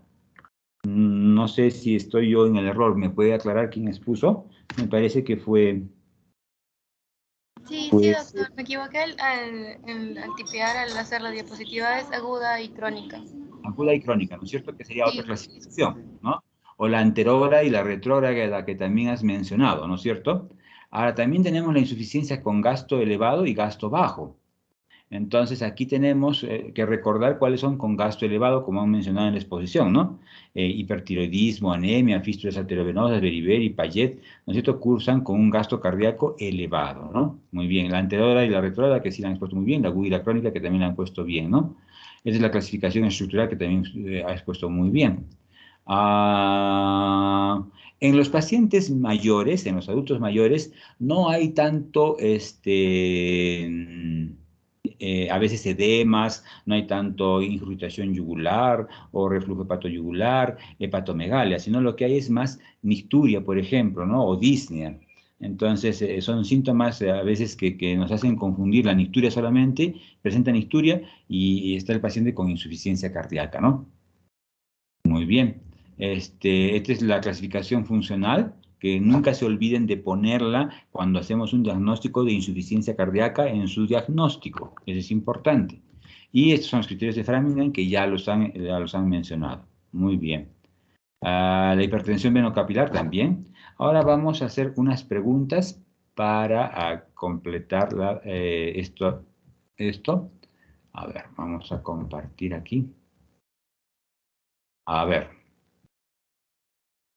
Esta pregunta dice, la presencia de disnea que aparece en el decúbito obligando al paciente a aumentar las almohadas e incorporarse para obtener alivio se denomina Ortopnea, trepognia, ortodeoxia o platipnia. ¿Qué nos dice Arleti? Ortopnea. Ortopnea, muy bien. ¿Y qué cosa es ortodeoxia?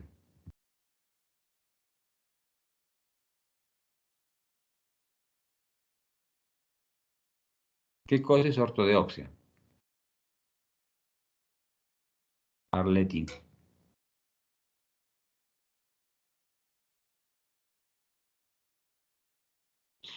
Orto es cambio de posición, ¿no? Y deoxia es de la oxigenación, o sea que hay un cambio o un agravamiento de la oxigenación con el cambio de posición, una hipoxemia que se agrava con el cambio de posición, ¿no? En el decúbito dorsal al parado, ¿no? Eso significa la ortodeoxia. Muy bien, Arleti. Anel, para ti la pregunta, la bradisfigmia consiste en un pulso alternante secundario a insuficiencia cardíaca, en un pulso débil, palpable, solo proximalmente, producto del taponamiento cardíaco. Frecuencia cardíaca inferior a 40, pero palpación de pulso periférico significativamente mayor. Auscultación de un mayor número de latidos en el corazón de los que se percibe en el pulso periférico. ¿Cuál sería tu respuesta, Anel? Sería un pulso débil, palpable solo proximalmente producto de taponamiento cardíaco. Bradisfigmia.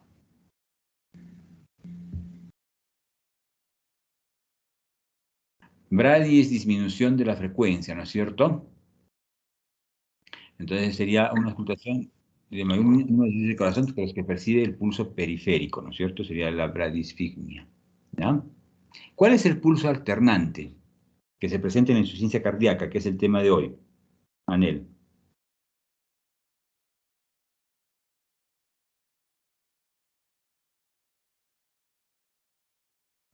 Sería un pulso anormal debido a alteraciones ya sea de las características del pulso o Claro, como la entonces el frecuencia, pulso ritmo, forma. alternante es una alteración de una característica del pulso. ¿De qué característica del pulso es la que que está alterada está comprometida en el pulso alternante? Sería la amplitud. No, porque ahí sería la amplitud, pulso Zeller y pulso Parvus Tardus. La forma. La forma sería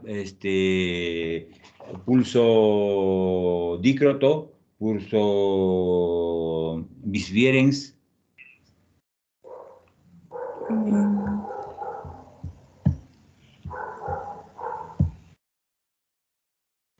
Aquí en el pulso alternante, la forma y la amplitud están conservadas. Acuérdate que el pulso tiene una onda ascendente, una fisura dícrota y una onda descendente, ¿sí?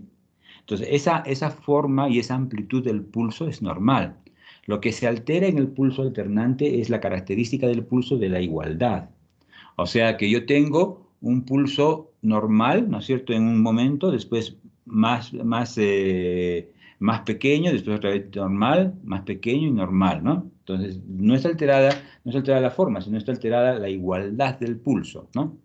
Entonces, es lo que se altera. ¿Y cuáles son las dos patologías que se alteran en la igualdad? Una es el pulso alternante y otra es, ¿te acuerdas, Anel?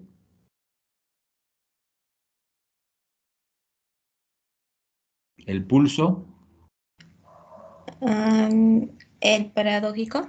El paradójico, muy bien. El pulso paradójico, ¿cuándo se presenta? Ya sabes que el pulso alternante se presenta en insuficiencia cardíaca. Y el pulso paradójico se presenta en...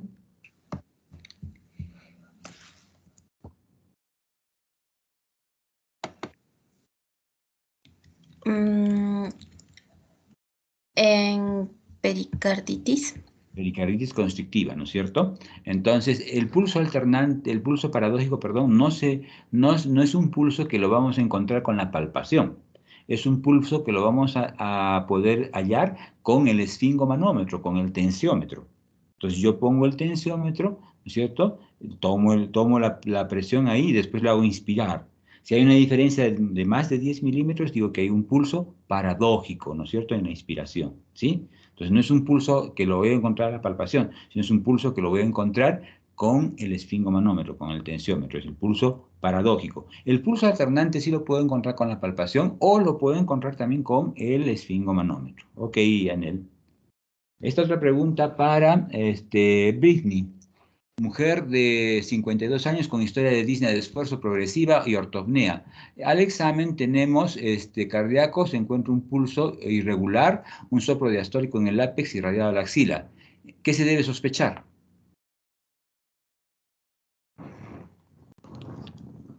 ¿En qué sospecharías en este caso?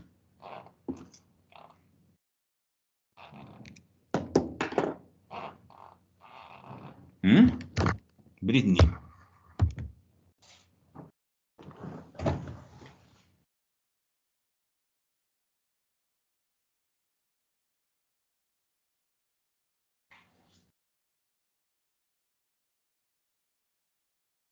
Insuficiencia mitral. ¿Se escuchó, doctor?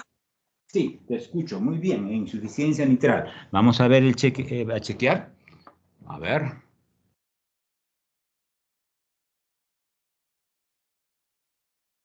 Claro, recordemos que son los soplos sistólicos los que es esto. Acá no, pues si es soplo irregular, que es en ápex irradiado a la axila, debe ser insuficiencia mitral. La respuesta no está correcta porque debe ser insuficiencia mitral, ¿no es cierto? Así es. Ya, muy bien. A ver, esta otra pregunta, Alison. Señale cuál de los siguientes síntomas y signos es propio de la insuficiencia cardíaca derecha. Pulso hepático, edema vespertino en miembros inferiores, en extremidades inferiores, hepatomegalia, ascitis o crepitaciones pulmonares. ¿Cuál es propio de la insuficiencia cardíaca derecha? ¿Cuál no es propio de la insuficiencia cardíaca derecha, perdón? Las crepitaciones pulmonares. Ya, claro, porque pulso hepático, edema, hepatomegalia y ascitis son de la insuficiencia cardíaca derecha, ¿no? Derecha. Muy bien. A ver, pregunta para Viviana. Hombre de 25 años, luego de percibir palpitaciones mientras jugaba tenis, de forma súbita presenta pérdida de conciencia cayendo al piso. Posteriormente, un minuto logra recuperar espontáneamente la conciencia de forma completa. ¿Cómo se denomina este episodio? Sopor, ictus, síncope, lipotimia. Doctor, síncope. Síncope, ya. ¿Qué sería el sopor?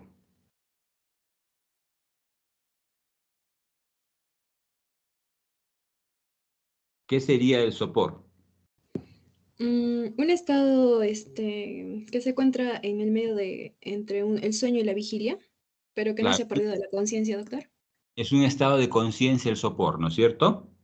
¿Ya? Después del sopor sigue el coma, y antes del sopor es la somnolencia, ¿no? ¿Y qué es el ictus?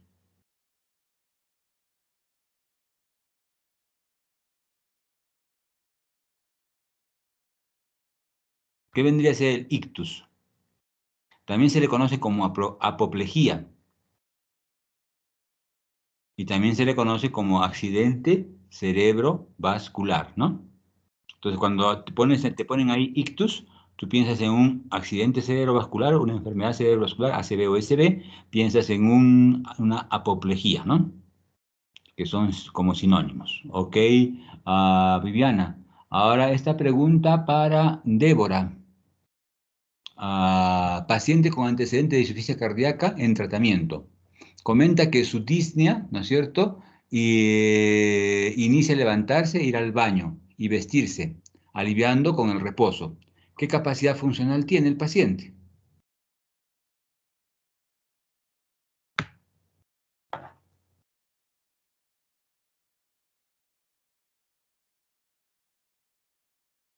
Débora. Sí, doctor. ¿Me escucha? Sí, te escuchamos. Dice, paciente con antecedente de insuficiencia cardíaca en tratamiento. Comenta que su disnea inicia a levantarse e ir al baño y vestirse, aliviando con el reposo. ¿Qué capacidad funcional tiene el paciente? Doctor, ¿sería 3? Grado 3, ¿no es cierto? ¿Por qué es grado 3? ¿Por qué dices grado 3? Porque dice que va a mejorar con el reposo. Ya, muy bien. Claro, entonces el grado 3 es a pequeños esfuerzos, ¿no? Los pequeños esfuerzos son esos, ¿no? Las actividades básicas de la vida diaria. Levantarse, vestirse, ir al baño, vestirse, comer solo, ¿no? Esas son actividades básicas que son esfuerzos mínimos, ¿no? ¿Ya? El grado 2, esfuerzos moderados, y el grado 1, grandes esfuerzos, ¿no? Muy bien. Y esta pregunta para Claudia. ¿Qué hallazgo es sugerente de insuficiencia mitral? Dice, auscultación del tercer ruido, soplo diastólico mesocárdico, chapa mitrálica y soplo presente en toda la sístole. ¿Cuál es el hallazgo que es más sugerente de insuficiencia mitral?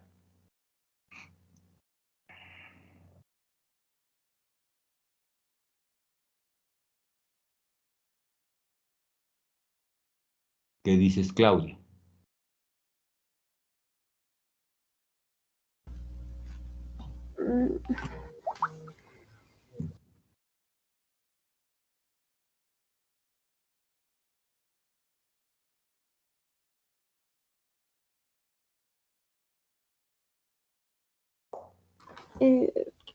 Vendría a ser el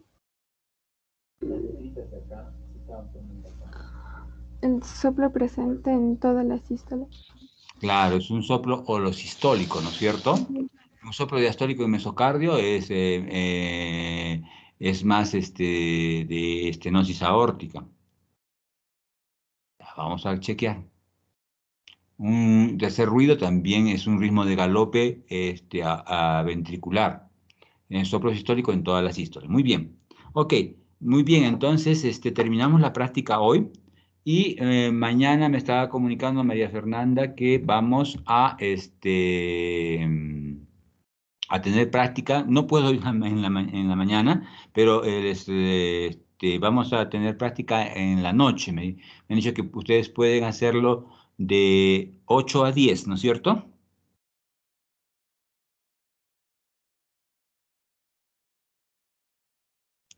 Sí, doctor. Ya, Doctor. muy bien. Sí, dígame.